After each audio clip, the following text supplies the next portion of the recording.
Well, let me tell you something, Dean and Jeans. Do you got a death wish, dude? Why the hell are you out there provoking the beast?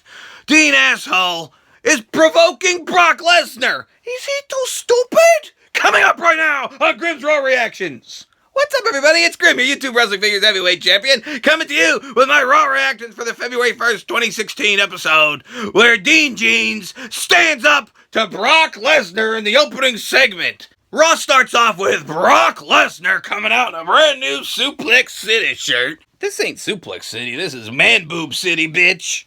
Followed by the Walrus Paul Heyman. They get into the ring, and the Walrus starts flapping his watering hole about how Brock Lesnar was purposely removed from the title picture, but now he's being put back in at the fuck lane when he's gonna have to face Roman Reigns and Dean Asshole. Winner gets a title shot at WrestleMania versus Triple H. And then Dean Asshole decides to come down to the ring and start talking about how he wants to go up against Brock Lesnar. He wants to be taken to Suplex City because it doesn't matter how many times you drop Dean Asshole on his head. He's an Iron Man and he's gonna get back up. Hey, are you too stupid? You're not an Iron Man. You're a dude in jeans who looks like he just rolled out of bed, bitch. If you want to be taken seriously as a contender who could actually beat Brock Lesnar, put on some wrestling attire. Oh man, did we have a discussion about that. I totally lit up Twitter with this, and my main concern is figures. I mean, look how cool a British Bulldog figure in tights looks compared to a British Bulldog figure just wearing jeans. Boring. I love Dean Ambrose, I really do. I think he's awesome, I think he's funny, he's a good wrestler, but I hate that he wrestles in jeans. It bothers me, I'm sorry. But Grimm, jeans make him look crazy. No, they don't. When the fuck does jeans ever make anybody look crazy? It just makes him look like a lazy bum, right? Like Luke Harper, whose gimmick is lazy bum, and pretty much dresses the same as Dean Ambrose. Regardless, Brock Lesnar doesn't kick the shit out of him. I'm wondering why Brock Lesnar didn't beat the fuck out of him. Triple H even addressed this situation a little bit later on Raw.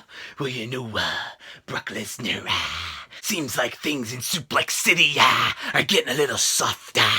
Now, if I was Brock Lesnar, I would have replied with, well, let's get your big-breasted wife in here. Let me pull down my pants, and we'll see how soft things are in Suplex City.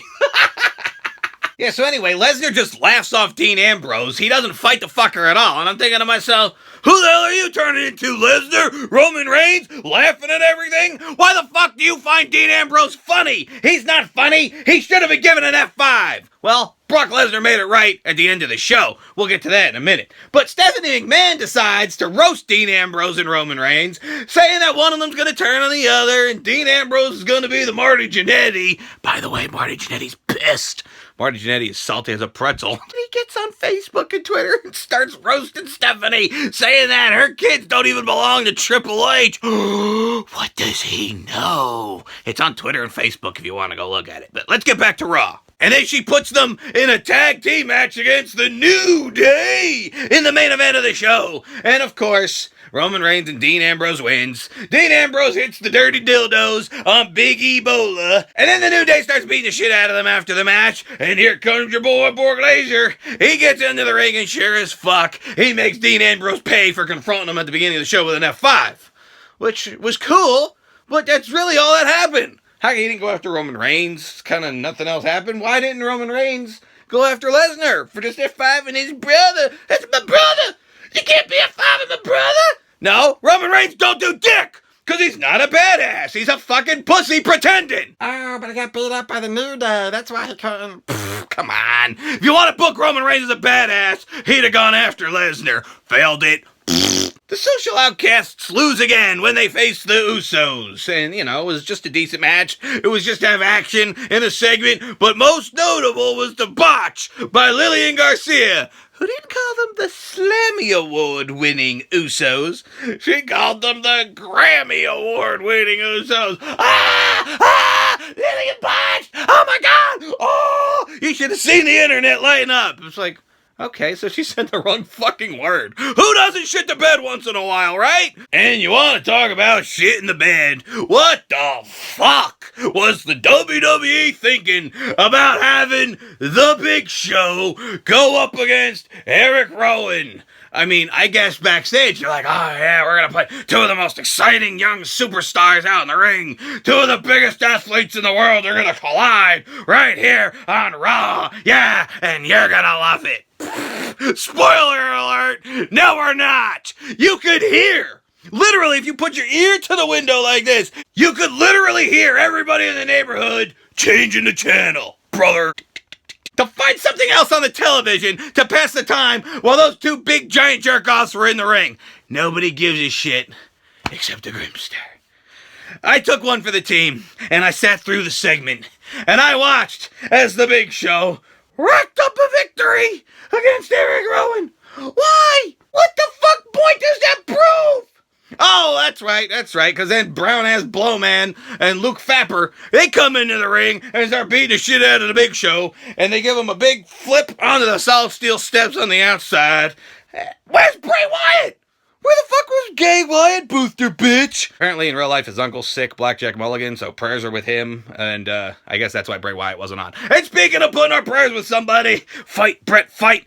Poor Bret Hart announced he has prostate cancer. I don't know what prostate cancer is, I just know it has something to do with the dick, and it ain't good. You got cancer down by your dong, that is bad news. So all our prayers are with you, the Hitman. Here's to a speedy recovery. So Sasha Banks was gonna go out and take on Becky Lynch, and I thought that this Team Bad segment was bad. It was just not very well done. Like, Sasha Banks is coming out to fight Becky Lynch, and then Team Bad are coming out and talking about how, oh, we know, baby girl, we know that you are gonna go out on your own someday. We kind of seen this coming. We've been around a long time. This is what Naomi's saying, right, to Sasha Banks. And Sasha Banks is like, no, we're cool. I just want the title. And then Sasha Banks is battling Becky Lynch. But then Team Bad kind of turn on Sasha. They rip her out of the ring, flop her face first onto the floor, and then they cause a DQ. Nobody wants to see a DQ, especially in a Divas match. We didn't get up to pee during the Divas match. I sat in the couch and held my piss till a commercial break, and you gave me a DQ. People were pissed. Meanwhile, what the fuck are they doing? I thought they were kind of building Sasha Banks to the title, but then they have Brie Bella beat Charlotte in a non-title match, which is going to lead to Brie Bella getting a title shot at the pay-per-screw. I guess they're saving the Sasha Banks versus Charlotte match for WrestleMania? And how come Charlotte isn't super salty with her fucking father for kind of costing her the victory? I mean, with Alicia Fox, Ric Flair, a bunch of distractions, that's why she lost, right? Be mad at your dad! Let's move on to Jizz TV. Jizz TV coming across your screen as we get to see AJ Styles as the Miz's special guest. And the Miz starts, roasting his ass, talking about how he's nobody knows who he is, the Miz is the best, blah, blah, blah. And the only way Daniel Bryan ever achieved any type of stardom in the WWE was thanks to the Miz, who's the father of the Yes Movement? No, you're the father of the homosexual Sith Lord movement, you motherfucker. And AJ Styles wasn't gonna stand for this bullshit and punch that motherfucker right in the mouth for flapping his fucking gums. And that sets up a match between AJ Styles and the Jizz coming to SmackDown. I thought that the best match on Raw, the best match of the night, was Kevin Owens versus Dolph Ziggler. These two workhorses steal the show every time they get in the ring versus each other, even though this is like the 800th time they fuckers have fought. And why does Dolph Ziggler beat Kevin Owens? Kevin Owens had a devastating loss in a last man standing match to Dean Ambrose at the Royal Rumble. He really needs to kind of build himself back up from that loss. Who's he lose to? Dolph Ziggler!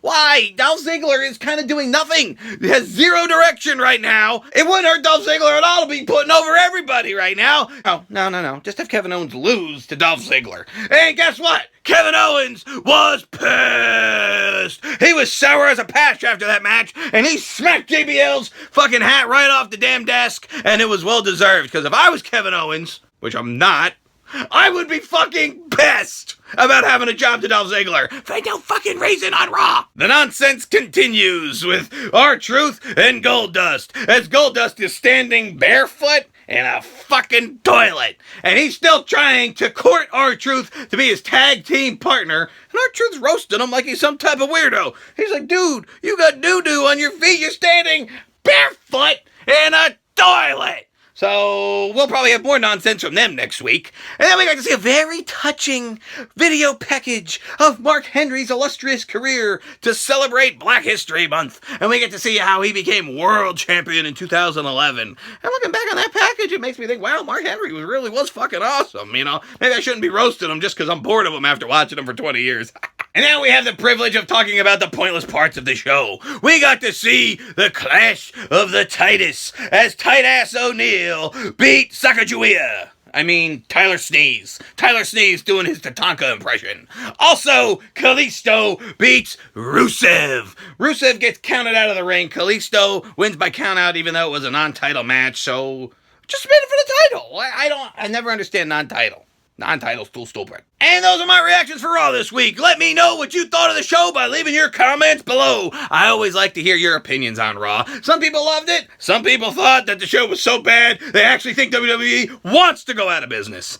Let me know your thoughts. And thank you for watching my Raw reactions. Please like this video, leave a comment, and subscribe for more Grip Out!